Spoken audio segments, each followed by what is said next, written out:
The candles had barely finished burning down when Clara Bennett felt her knees begin to shake beneath the weight of a dress that was not even hers. She stood at the edge of the ballroom, gripping a borrowed fan so tightly that her knuckles had turned white. Around her, hundreds of guests spun and laughed under the golden light of the chandeliers, their voices blending into a roar she could barely hear over the pounding in her own ears. She had not eaten since the previous morning. She had not slept properly in 3 days. And yet here she was, standing inside the grandest house in the county, wearing a gown that belonged to her friend Alice Dawson, praying that no one would look too closely and realize she did not belong. Clara had not been invited. Not really. Alice had begged her to come, had insisted that a single evening of joy would not hurt anyone, that Clara deserved at least one night away from the cold rooms of her family's crumbling house and the endless worry over her mother's failing health.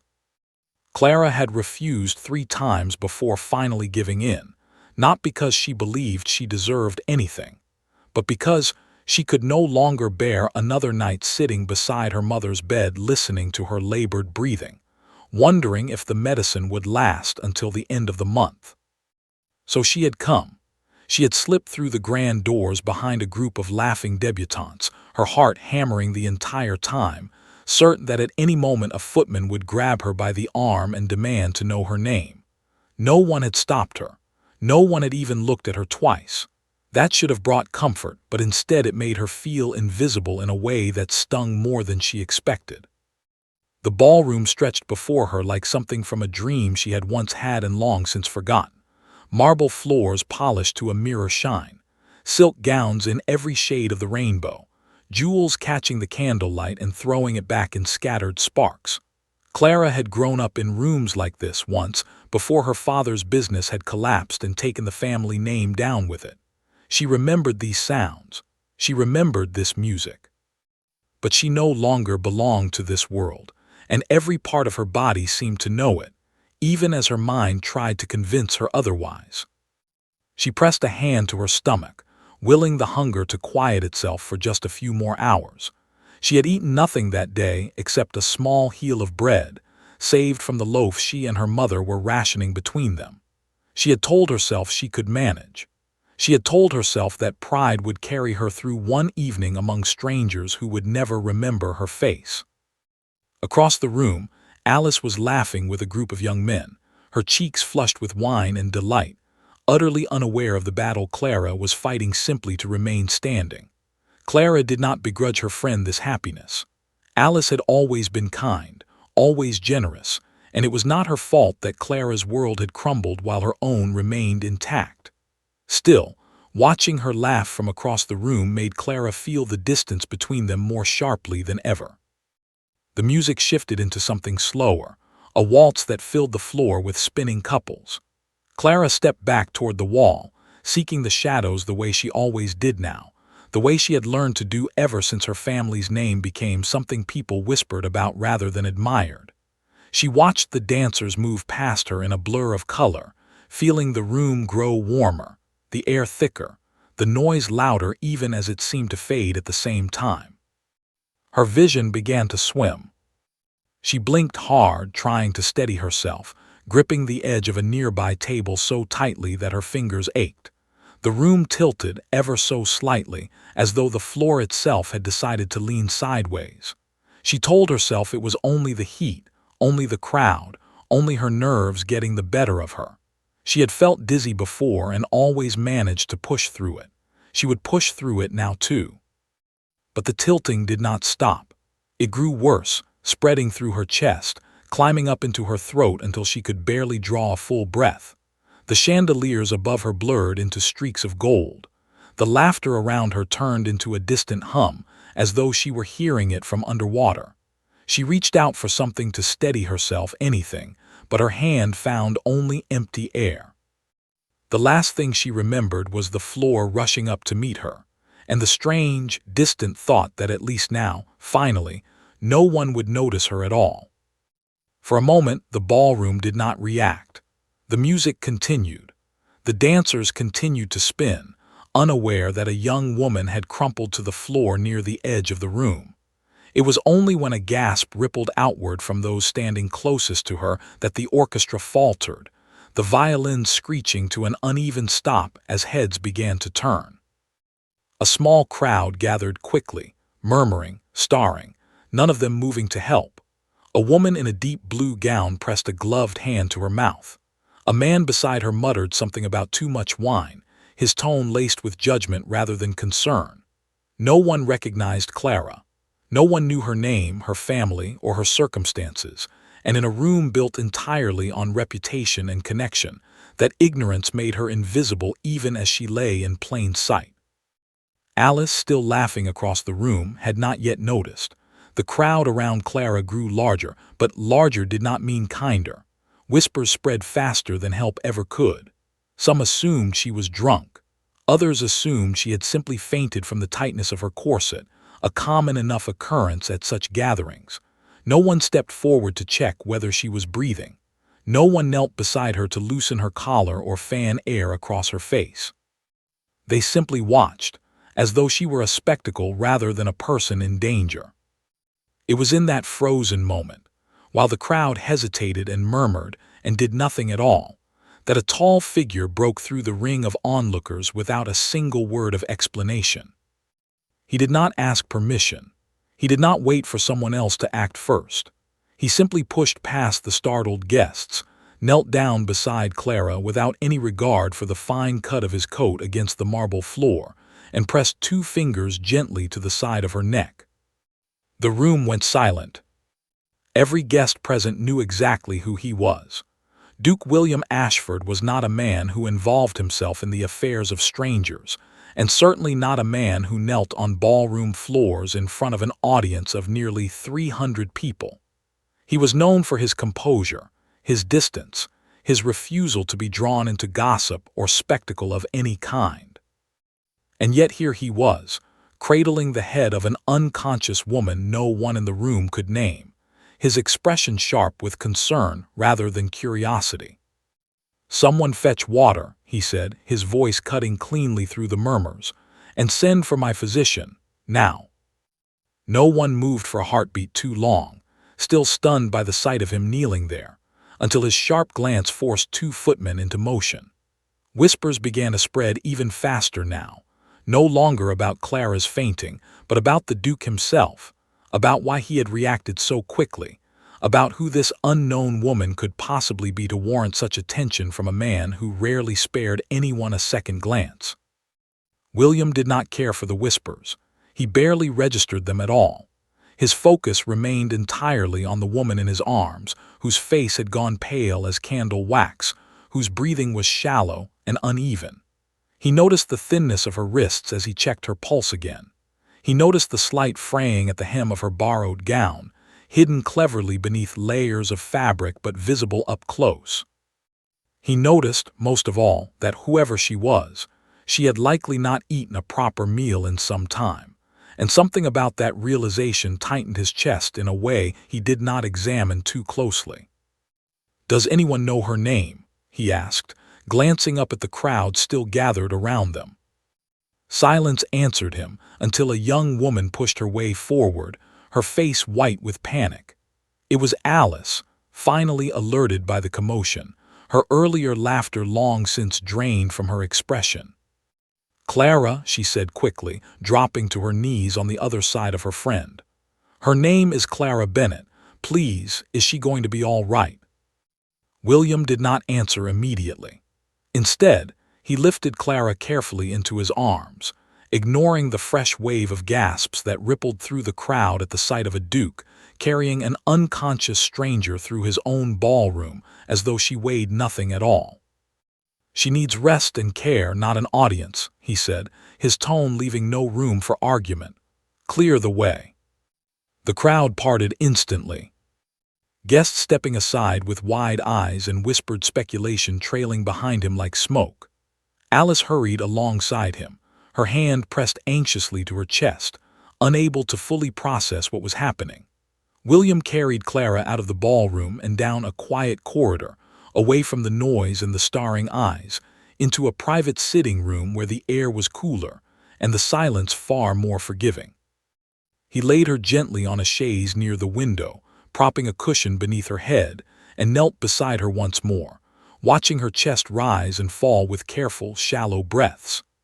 Alice hovered nearby, wringing her hands, offering a nervous explanation about how Clara had not been feeling well for weeks, about her mother's illness, about the strain Clara had been carrying without complaint to anyone.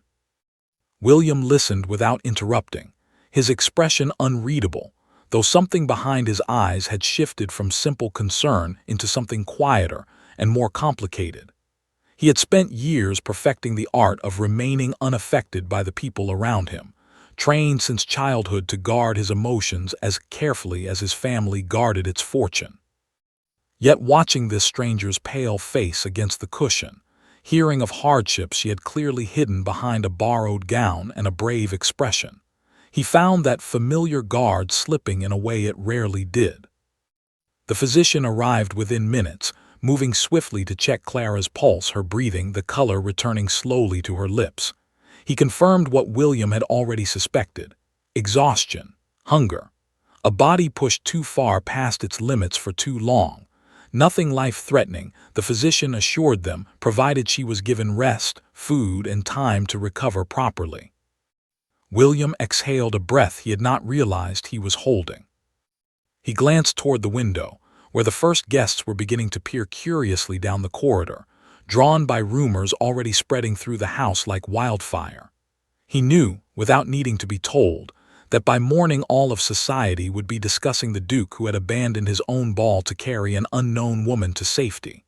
He knew the questions that would follow, the assumptions, the judgments.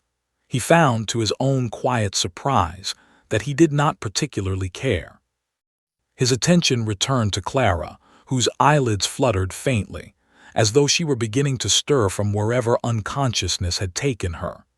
He leaned forward slightly, watching, waiting, feeling an unfamiliar pull of concern he could not quite name. Whatever storm awaited them beyond these walls, whatever whispers would chase them through the coming days, one thing had already become clear to him in the stillness of that quiet room. He had reached her when no one else had moved, and now that he had, he found himself unwilling to simply let her go. Clara woke slowly, as though rising through layers of thick water toward a surface she could not quite see. The first thing she noticed was warmth, soft and unfamiliar, wrapped around her shoulders like something borrowed from a life that was not her own. The second thing she noticed was silence, a rare and gentle quiet, so different from the noise of the ballroom she remembered collapsing inside of. She opened her eyes to find herself in a room she did not recognize, lit by a single lamp turned low, its glow spreading soft shadows across walls lined with paintings and shelves of leather-bound books. A fire crackled somewhere nearby, its warmth reaching her even from a distance. For a moment, panic gripped her chest, sharp and immediate, until her gaze landed on a figure seated in a chair near the window, watching her with quiet attention. It was him, the man from the ballroom, the one whose face she had glimpsed only briefly before darkness swallowed her whole. "You fainted," he said simply before she could ask. His voice was low, steady, without the mocking edge she half expected from a man of his standing. "You have been unconscious for a little over an hour. My physician has already examined you. He says you will recover fully, provided you rest and eat properly." Clara pushed herself upright too quickly, wincing as a dull ache spread through her temples. She pressed a hand to her forehead, trying to gather her scattered thoughts, trying to understand how she had gone from standing at the edge of a ballroom to lying in what appeared to be a private study, belonging to a man she had never formally met. "Where am I?" she asked, her voice hoarse. "In my home," he answered. "You collapsed at the ball. I brought you here, along with your friend who insisted on staying nearby until you woke. She has stepped out briefly to send word to your mother, so she will not worry." Clara's stomach dropped. "My mother," she whispered. "She cannot know I fainted. She will worry herself sick, and she does not need that on top of everything else." Your friend was careful with her words. he said gently. "She told your mother only that you were staying the night with her, nothing more. I did not think it wise to alarm anyone unnecessarily." Relief loosened something tight in Clara's chest, though embarrassment quickly rushed in to replace it. She glanced down at herself, taking in the borrowed gown now slightly wrinkled, the blanket draped carefully over her legs, and the realization that this stranger, this Duke, had personally seen to her comfort while she lay unconscious in his home. "I am sorry," she said quickly, "for the trouble I have caused you. I should not have come to the ball at all. I do not belong there, and clearly my body agreed with that assessment better than my pride did." Something flickered across his expression, an emotion she could not quite read. "You collapsed because you had not eaten properly, nor slept enough, from what my physician gathered and what your friend confirmed. That is not a matter of pride, Miss Bennet. That is a matter of survival." Hearing her own name spoken by him sent an unexpected jolt through her. She had not given it to him herself, which meant Alice must have.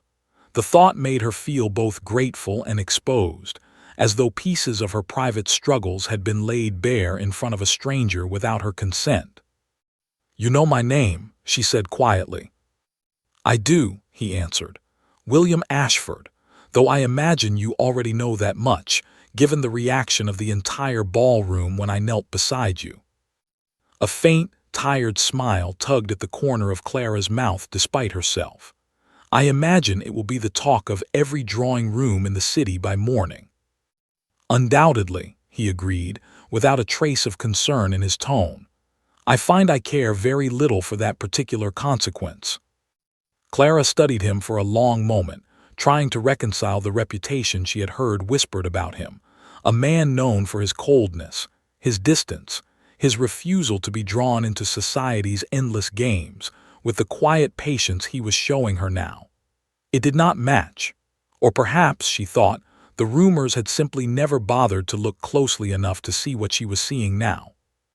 "Why did you help me?" she asked. "You did not know me. You could have let one of your servants attend to it. Instead, you knelt on the floor in front of everyone." William was quiet for a moment, his gaze steady on hers. "Because no one else moved," he said finally. "I watched an entire room full of people stand and stare while you lay there in need of help, and not one of them stepped forward. I found that I could not simply stand among them and do the same." His answer settled into Clara's chest with unexpected weight. She had grown so accustomed to being overlooked, to being invisible in rooms full of people who judged her family's fall from grace, rather than seeing her as a person still standing despite it, that his simple explanation felt almost foreign in its sincerity. "Most men in your position would not have troubled themselves," she said quietly. "Perhaps," he replied, "but I have never found much value in doing only what is expected of me." A soft knock interrupted them, and Alice stepped inside, her face brightening with visible relief at the sight of Clara sitting upright and alert. She rushed to her friend's side immediately, taking her hands, scolding her gently for frightening everyone half to death, though the affection behind her words was impossible to miss.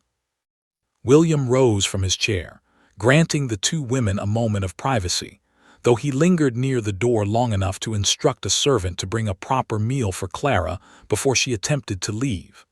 Clara watched him go, aware of a strange warmth settling in her chest that had nothing to do with the fire crackling nearby.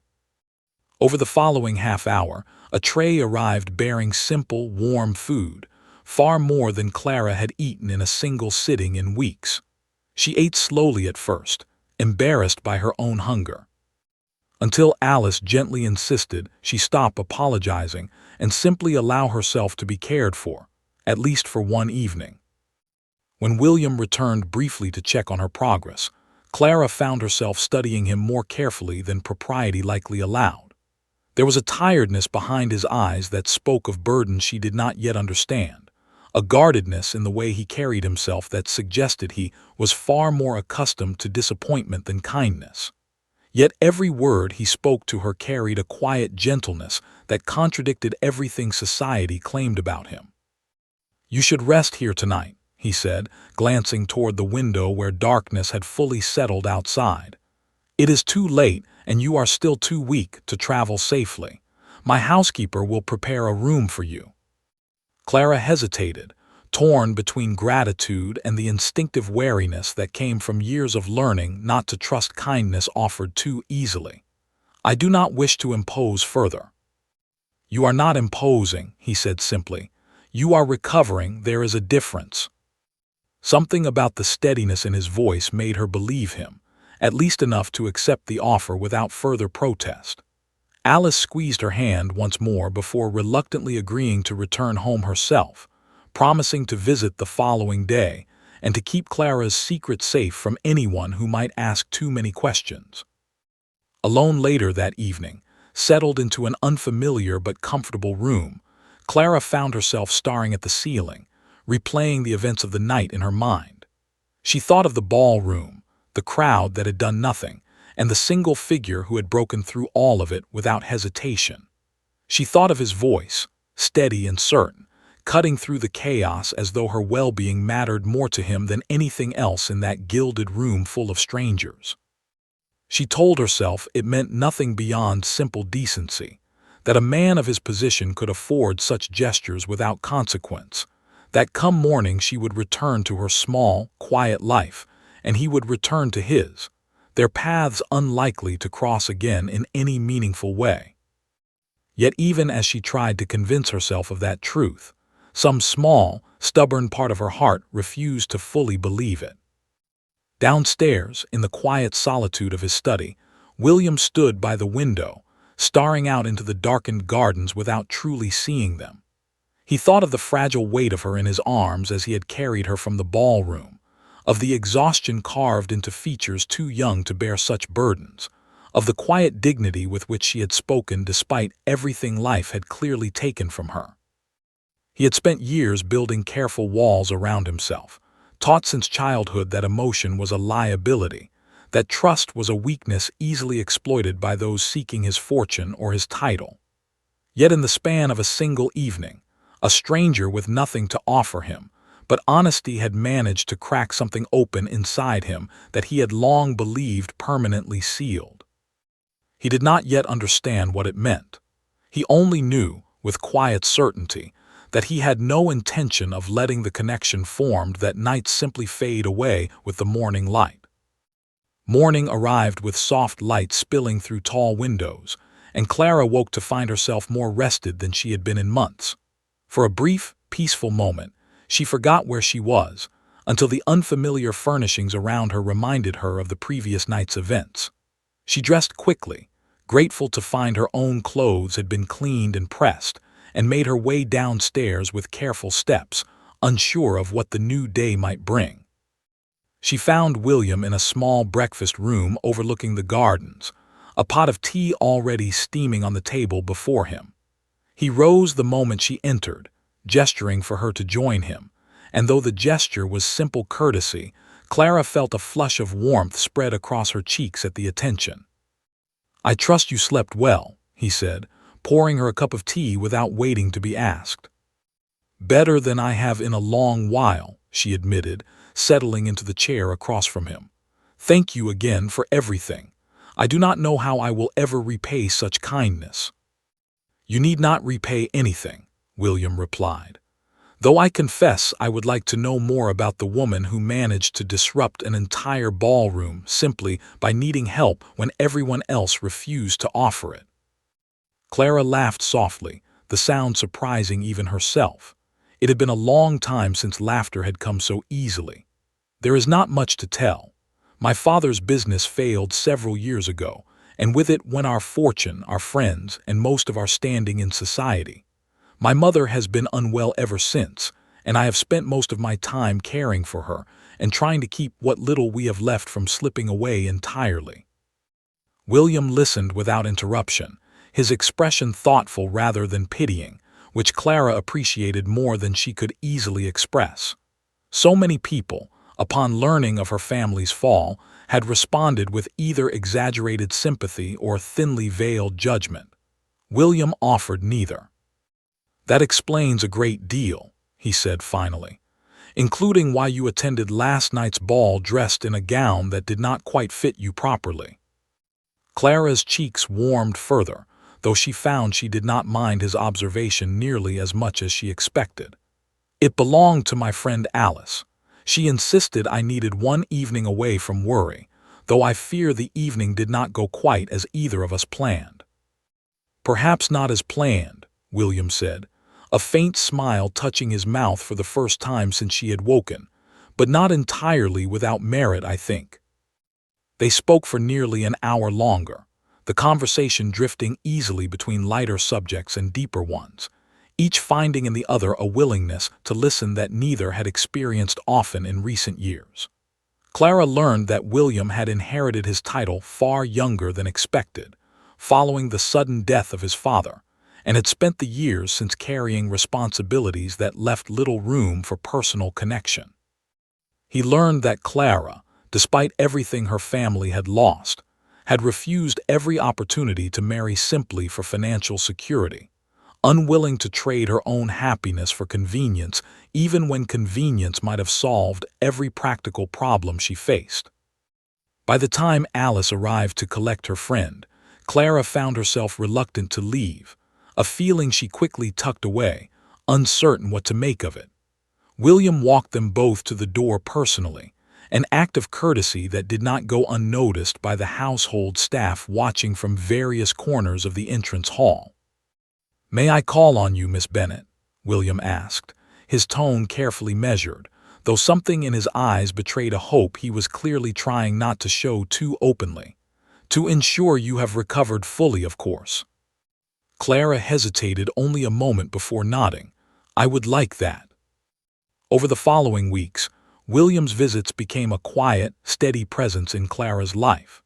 He arrived not with grand gestures or extravagant gifts, but with simple kindness, bringing baskets of food that he insisted were simply excess from his own kitchens, sitting patiently with Clara's mother during her better hours, listening to stories of a family that once thrived before circumstance tore it apart. Clara's mother, weakened by illness but sharp of mind, watched her daughter's growing friendship with quiet approval, though she was careful never to push the matter too directly. Clara found herself looking forward to William's visits with an eagerness she had not felt in years, an eagerness that frightened her slightly, given everything she stood to lose should her heart become too attached to a man so far above her current station. She reminded herself often that dukes did not typically marry women whose families had fallen into disgrace, that whatever connection they shared would eventually be forced to bend beneath the weight of society's expectations. Yet each time William arrived, each time his eyes softened at the sight of her, each time he spoke to her as though her opinions mattered as much as any lady of proper standing, that reminder grew harder to hold on to. One afternoon, as they walked together through the small garden behind Clara's modest home, William stopped beneath the shade of an old oak tree, his expression more serious than she had seen it in weeks. "I must confess something to you," he said, turning to face her fully. "When I found you that night, I told myself it was simple decency, nothing more. But in the weeks since, I have come to realize that decency alone does not explain why I think of you constantly, nor why I find myself counting the hours until I may see you again." Clara's breath caught in her throat. She had suspected, hoped even, that his feelings mirrored her own, but hearing him speak them aloud sent a rush of emotion through her chest that left her momentarily speechless. "William," she said finally, her voice soft, "you must understand what such feelings would mean should they become known. Your family, your standing, everything you have worked to protect since your father's passing, all of it would be placed at risk by an attachment to someone like me." "I am aware of the risks," he said quietly. "I have considered them at length, and still, I find that none of them outweigh the simple truth that I have not felt this alive in years until you collapsed at my feet and forced me to notice you." A soft laugh escaped Clara despite the seriousness of the moment, and William's own mouth curved into a matching smile, the tension between them easing into something warmer, gentler, undeniably real. "I care for you deeply, Clara," he continued. "I do not know what the future holds, nor how society will respond should our connection deepen further, but I know I do not wish to face that future without you standing beside me, should you be willing." Clara studied his face for a long moment, searching for any hint of doubt or hesitation, finding none. "I care for you as well," she admitted finally, "more than I ever expected to, given how our acquaintance began." Their fingers brushed together, hesitant at first, before William gently took her hand fully into his own, the simple gesture carrying more weight than any grand declaration could have managed. For a brief, quiet moment, standing beneath the shade of that old oak tree, the difference in their stations seemed to matter far less than the understanding growing steadily between them. But even as they stood together, hopeful and hesitant, neither of them could yet know how quickly whispers would spread, nor how fiercely certain members of society would fight to keep such a match from ever taking root. The first sign of trouble arrived in the form of a letter, delivered to William's estate on a quiet Tuesday morning, sealed with the crest of a family long connected to his own through generations of careful alliances. Lady Margaret Sinclair had never made any secret of her expectation that she and William would eventually marry, an arrangement quietly encouraged by both families since their childhood, though never formally settled between them. William had always treated the assumption with polite distance, never confirming nor denying its likelihood, until whispers of his growing attachment to a woman of no fortune and fading reputation reached her ears. The letter was brief, elegantly worded, and entirely unmistakable in its intent. Lady Margaret requested the pleasure of William's company at a private dinner, hosted by her family, where matters of considerable importance to both their futures might finally be discussed openly. William read the letter twice before setting it aside, a familiar tightness gathering in his chest. He had known, of course, that his growing feelings for Clara would eventually invite scrutiny. He had simply hoped for more time before that scrutiny arrived in full force. That evening, seated across from his aunt, Lady Constance, in the quiet formality of his family's drawing room, William found the pressure mounting even further. Lady Constance had served as his closest advisor since his father's passing, a woman of sharp intelligence and unwavering loyalty to the family name, and her concern, though gently expressed, carried undeniable weight. "I have heard the rumors," she said carefully, setting down her teacup with deliberate precision. "Half the city is speaking of little else. A duke, carrying an unknown woman from his own ballroom, visiting her home with alarming regularity since. William, I understand that your intentions may be genuine, but you must consider what such an attachment would mean, not only for your own standing, but for every family connected to ours through years of careful alliance." "I am aware of the consequences, Aunt Constance," William replied evenly. "I have considered them at length." "Have you considered Lady Margaret's family?" she pressed. "Their support has been instrumental in maintaining our position within Parliament. Should you turn your attention elsewhere, particularly toward a woman whose own family collapsed under scandal, you risk far more than wounded pride. You risk alliances that took generations to build." William's jaw tightened, though he kept his voice carefully controlled. Clara's family's misfortune was not born of scandal, but of unfair circumstance. Her father was a good man who trusted the wrong business partner. That is hardly grounds to condemn his daughter to a lifetime of judgment. Lady Constance studied her nephew for a long moment, her expression softening slightly, though her concern remained evident. "I do not doubt her character, William. From what little I have heard, she seems a woman of genuine substance. But character alone has never been enough to shield anyone from society's cruelty, particularly when that society feels its expectations have been disregarded." The conversation left William unsettled long after his aunt had retired for the evening. He understood the weight of what she was warning him against, understood the very real danger that awaited both himself and Clara should he continue pursuing a connection society had already begun condemning before it had even fully formed. Yet each time he considered stepping back. Each time he weighed the practical wisdom of retreat, the memory of Clara's quiet strength, her refusal to be pitied despite everything life had taken from her, returned to steady his resolve. Meanwhile, whispers had begun reaching Clara as well, carried through Alice, who arrived one afternoon with a troubled expression that immediately put Clara on edge. "There is talk spreading through every drawing room in the city," Alice admitted reluctantly, settling into the chair across from her friend. "About you and the Duke. Some of it is simply curious speculation, but some of it, Clara, some of it is far less kind. Lady Margaret Sinclair has apparently made her displeasure known to anyone willing to listen, and there are others eager to see you humiliated simply for daring to attract his attention." Clara's stomach twisted with dread, though she forced her expression to remain steady. "What exactly are they saying?" Alice hesitated before continuing. "That you have somehow deceived him, manipulated his sympathy that night at the ball to secure his attention. That your family's misfortune was your own doing, rather than misfortune at all. Some are even suggesting you engineered your collapse deliberately, knowing he would be present." The accusation struck Clara like a physical blow. She had done nothing but attend a ball she barely had the strength to survive, had done nothing but collapse under the weight of exhaustion and hunger she had been too proud to admit to anyone. To hear such genuine vulnerability twisted into calculated manipulation left her both furious and deeply hurt. "I did not plan any of this," she said quietly. "I did not ask for his help, nor did I seek his attention afterward." "I know that," Alice said gently, reaching for her friend's hand.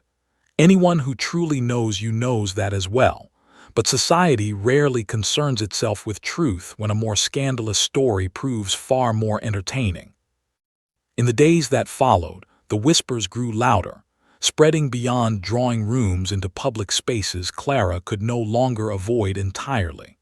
She noticed the sideways glances during her rare trips into the city, overheard fragments of conversation that stopped abruptly whenever she drew near, felt the weight of judgment pressing down on her with every passing day.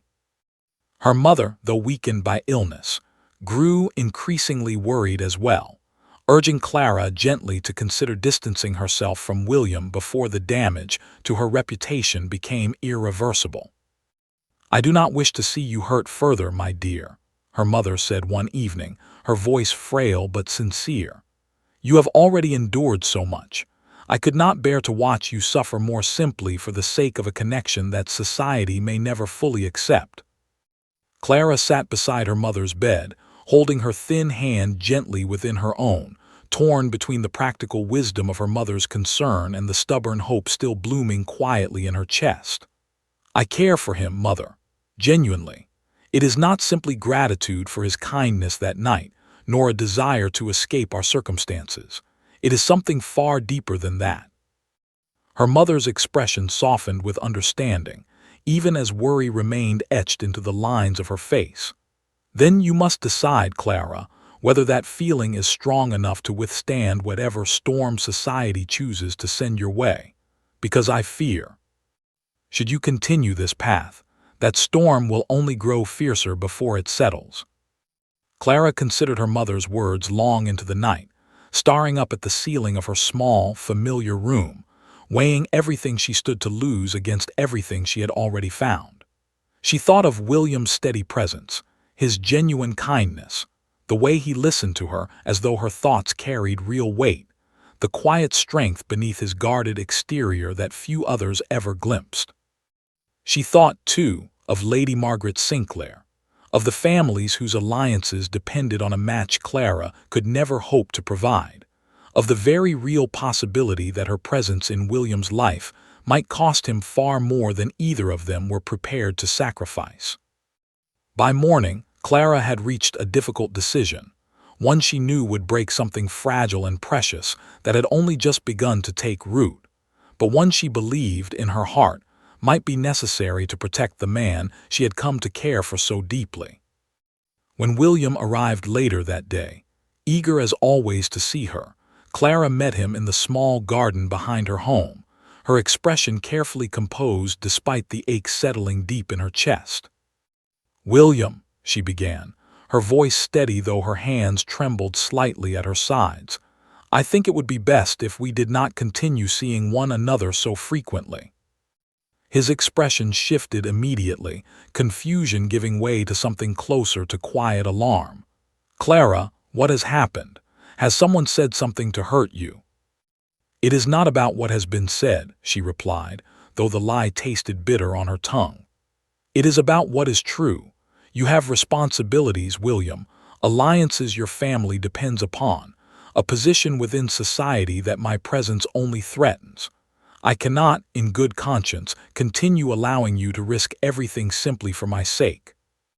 "Clara," William said firmly, stepping closer, "I have already told you that I have considered the risks. I do not care what society whispers, nor what alliances Lady Margaret's family believes themselves entitled to. I care about you." "But I care about what happens to you," Clara said, her voice breaking slightly despite her best efforts to remain composed. "I will not be the reason your family's legacy crumbles, nor the reason you lose the respect you have worked so hard to maintain since your father's passing. Please, William, let me go, before this becomes a wound neither of us can heal." William stared at her for a long, painful moment, searching her expression for any sign that her words did not match her heart. He found exactly what he feared, a woman choosing sacrifice over selfishness, protecting him at the cost of her own happiness, believing herself unworthy of a fight he was more than willing to wage on her behalf. "I understand your fear," he said finally, his voice quieter now, though no less resolute. "But I will not simply accept defeat without at least attempting to prove that this connection between us is worth protecting. Give me time, Clara, please, before you close this door entirely." Clara did not answer immediately, torn between the practical wisdom of retreat and the stubborn hope still flickering faintly within her heart. She nodded eventually, though uncertainty lingered heavily in her chest, unaware that the coming days would test both their resolve far more severely than either of them yet realized. 3 days passed in tense silence, though William did not remain idle. He spent that time speaking privately with members of his own family, addressing rumors directly rather than allowing them to fester unanswered, and quietly investigating the source of the more damaging accusations circulating against Clara. What he discovered confirmed a suspicion he had carried since Lady Margaret's letter first arrived.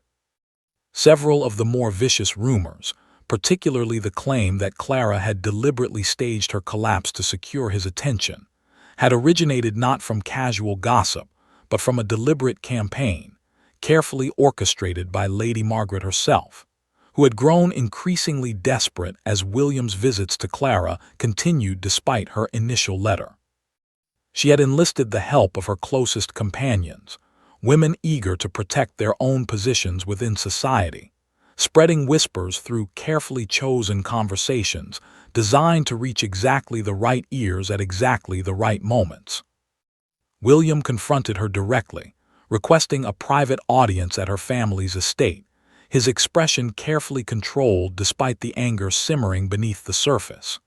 Lady Margaret received him in her drawing room, composed and elegant as always, though a flicker of unease crossed her features when she noted the sharpness in his gaze.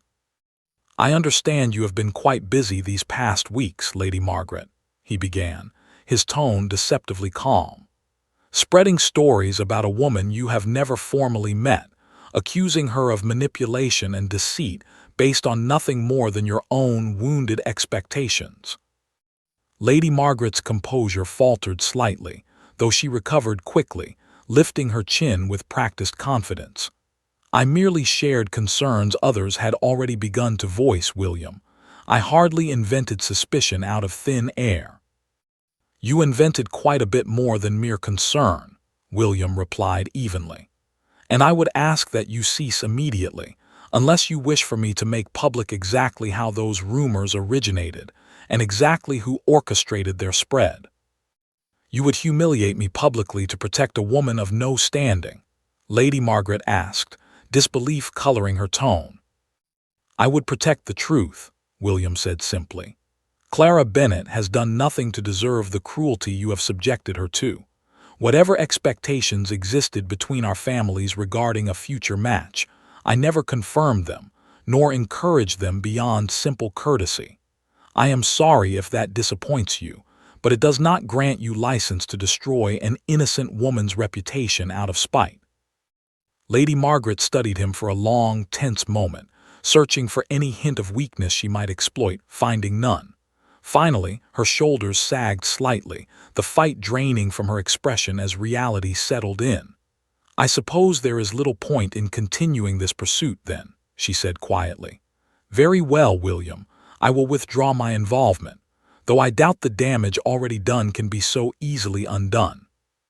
William left her estate with grim determination rather than relief, aware that even with Lady Margaret's cooperation secured, the rumors already circulating through society would not simply vanish overnight. He needed something more decisive, something that would silence the whispers entirely and demonstrate, beyond any doubt, exactly where his loyalty and affection truly resided. He found his answer 3 days later, when his aunt mentioned, almost in passing, that the annual charity gathering hosted by the Duchess of Harrington was fast approaching, an event even grander than the ball where he and Clara had first crossed paths, attended by nearly every prominent family within the city, including those who had spread the very rumors threatening to tear Clara's reputation apart. An idea began forming in William's mind, one that carried significant risk, but one he believed offered the clearest path toward finally silencing the whispers for good. He visited Clara the following afternoon, finding her in the garden once more, her expression guarded, uncertain of what his continued presence might mean given her earlier attempt to distance herself from him. He approached carefully, aware of the fragile trust still being rebuilt between them. "I have spoken with Lady Margaret," he said without preamble. "She has agreed to withdraw her involvement in spreading rumors against you, but I fear the damage already done requires something more decisive to fully repair." Clara's expression remained cautious. "What do you propose?" "The Duchess of Harrington's charity ball takes place in 1 week's time," William explained. "Nearly everyone who has whispered against you will be present.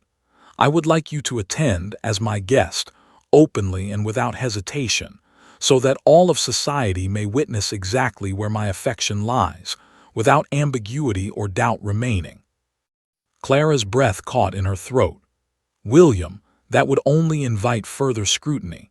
Should I appear beside you so publicly, and should society reject that pairing outright, the consequences could be far worse than anything we have faced so far."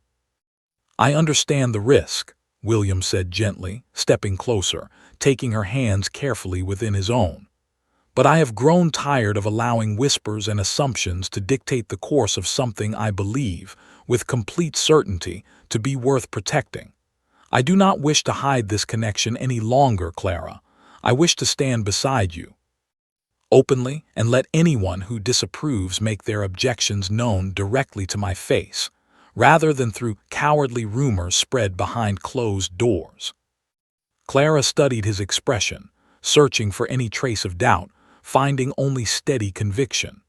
Something within her, long guarded against disappointment and loss, began to loosen at the sight of such unwavering resolve. "And if society still refuses to accept it?" she asked quietly. "If your family's alliances suffer regardless, if your standing within Parliament becomes compromised?" "Then I will manage those consequences as they arise," William said simply. "But I refuse to let fear of consequence dictate whether I fight for something I believe deserves fighting for. You are worth that fight, Clara. I only hope you believe yourself worthy of it as well." Tears gathered unexpectedly in Clara's eyes, though she blinked them back quickly, unwilling to let emotion overwhelm the moment entirely. "I do not know if I believe that fully," she admitted. "But I am willing to try if you are willing to stand beside me while I learn." William's expression softened into something close to relief, and he lifted her hand gently to his lips, sealing the quiet agreement between them with a gesture far more meaningful than words alone could have managed. The week that followed passed in a blur of careful preparation and mounting nerves. Alice, delighted by the news, insisted on helping Clara prepare properly for the evening, this time ensuring her gown fit perfectly rather than relying on borrowed fabric stretched awkwardly across unfamiliar measurements. William, meanwhile, quietly informed key members of society, including several close friends within Parliament, of his intentions, ensuring that at least a portion of the room would greet Clara's arrival with genuine welcome rather than immediate hostility. The evening of the Duchess of Harrington's charity ball arrived swiftly, and Clara found herself standing once more at the entrance of a grand ballroom, her heart pounding with a mixture of fear and determination, far different from the anxious uncertainty that had plagued her the first time she had crossed such a threshold. William met her at the entrance personally, dressed impeccably, his expression warm despite the tension visible in the set of his shoulders. He offered his arm, and Clara accepted it without hesitation, drawing strength from his steady presence as they stepped together into the glittering crowd. Whispers rippled through the room almost immediately, heads turning, conversations pausing mid-sentence as guests registered exactly who had arrived, and exactly how openly the Duke had chosen to present her. Clara felt the weight of countless stares pressing down upon her, felt the familiar instinct to shrink away, to disappear into whatever shadows the room might offer. But William's hand remained steady beneath hers, and she forced herself to lift her chin, to meet the curious and judgmental gazes directly rather than retreating from them. Lady Margaret watched from across the room, her expression carefully neutral, though the tightness around her mouth betrayed lingering discomfort at the sight of William, so openly devoted to another woman. She made no move to interfere, honoring the agreement reached during William's earlier visit, though her gaze remained fixed on the pair for several long moments before she finally turned away. The evening progressed slowly, filled with careful conversations and cautious introductions, some guests warming quickly to Clara's genuine, unpretentious manner, others maintaining polite but distant reserve. Clara handled each interaction with quiet grace, refusing to let nervousness override the steady confidence William's unwavering support had helped rebuild within her. It was during a quiet lull in the music, as guests gathered near the refreshment tables, that the true test of the evening arrived. A cluster of women near the edge of the room, emboldened perhaps by wine or simple cruelty, began speaking loudly enough for Clara to hear every deliberately cutting word, questioning openly how a woman of such fallen circumstances could possibly believe herself worthy of a duke's attention, suggesting once more that her collapse at the previous ball had been nothing more than a calculated performance. Clara felt heat rise in her cheeks, humiliation threatening to overwhelm the careful composure she had maintained throughout the evening. Before she could decide how to respond, William stepped forward, his voice carrying clearly across the sudden hush that had fallen over the nearby guests. "I would ask that anyone with genuine concerns about Miss Bennet's character direct them to me personally, rather than whispering cowardly accusations behind her back," he said, his tone calm but unmistakably firm. "I was present the night she collapsed. I witnessed firsthand the exhaustion and hunger she had been enduring silently while caring for her ailing mother, sacrificing her own well-being without complaint. There was no performance in that moment, only genuine suffering that this entire room chose to ignore until I intervened." The room fell into stunned silence, guests exchanging uncertain glances, several of the women responsible for the cutting remarks lowering their eyes in visible embarrassment. William continued, his gaze sweeping across the gathered crowd with quiet authority. "I care for Miss Bennet deeply, and I do not intend to hide that fact any longer, regardless of whatever consequences society believes such honesty deserves. If my standing within this city depends upon abandoning someone whose only true fault is having endured hardship with more grace and courage than most of you have ever been tested to display, then perhaps that standing was never worth protecting in the first place." A murmur swept through the crowd, some guests visibly moved by the sincerity of his declaration, others still uncertain how to respond to such an open challenge of society's usual expectations. Clara stood beside him, tears gathering once more in her eyes, though this time they carried gratitude and disbelief rather than fear. The Duchess of Harrington herself, observing the exchange from nearby, stepped forward with quiet approval, her expression softening as she addressed the gathered crowd directly.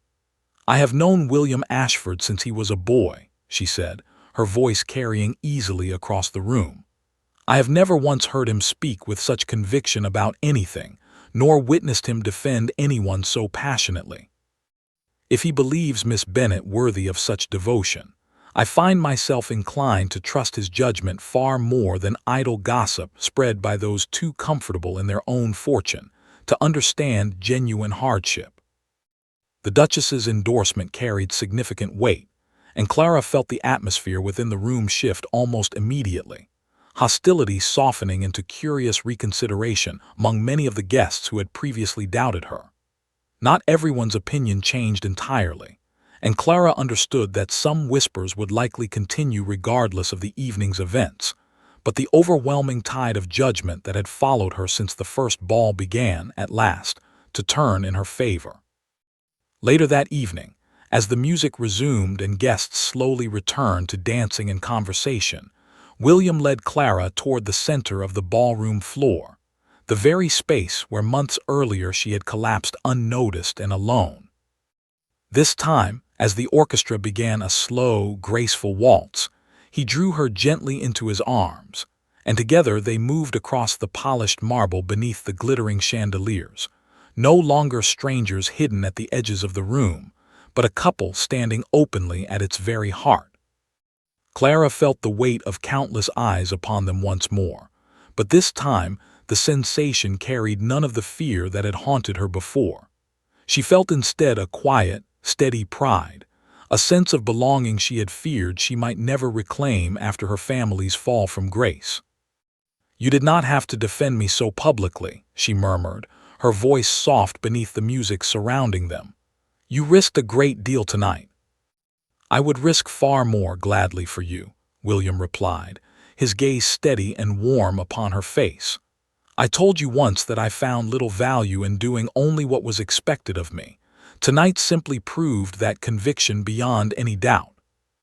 Clara smiled, allowing herself, finally, to fully believe in the happiness unfolding before her. "Then I suppose we shall simply have to continue proving them wrong together." "Together," William agreed, drawing her slightly closer as they continued to move through the dance. "For as long as you will have me." Months later, when their engagement was formally announced, the news spread through society with far less scandal than either of them had once feared. The earlier controversy softened considerably by the memory of William's public devotion, and the quiet, genuine warmth Clara had continued to display in every interaction since. Lady Margaret, though never entirely reconciled to the match, offered a brief, polite acknowledgment at their engagement celebration, choosing dignity over further conflict. Clara's mother, her health slowly improving under proper care William had quietly arranged, watched her daughter's happiness with tears of genuine joy rather than worry. On the evening of their wedding, held within the very ballroom where their story had first begun, Clara stood once more beneath the glittering chandeliers, no longer the invisible, exhausted woman who had collapsed unnoticed among indifferent strangers, but a bride surrounded by genuine warmth and celebration, her hand held securely within William's own. As they moved together across the dance floor for the first time as husband and wife, Clara found herself remembering that first terrifying moment of collapse, the darkness that had swallowed her whole, and the single figure who had broken through an entire crowd of indifference to reach her when no one else would. She understood now, with complete certainty, that sometimes the lowest, most vulnerable moments of life carried within them the potential for the greatest transformation, provided someone brave enough was willing to reach through the crowd and refuse to let go. And as the music swelled around them, filling the very room that had once witnessed her darkest moment, Clara allowed herself, at last, to simply be happy, fully and completely, in the arms of the man who had never once looked away.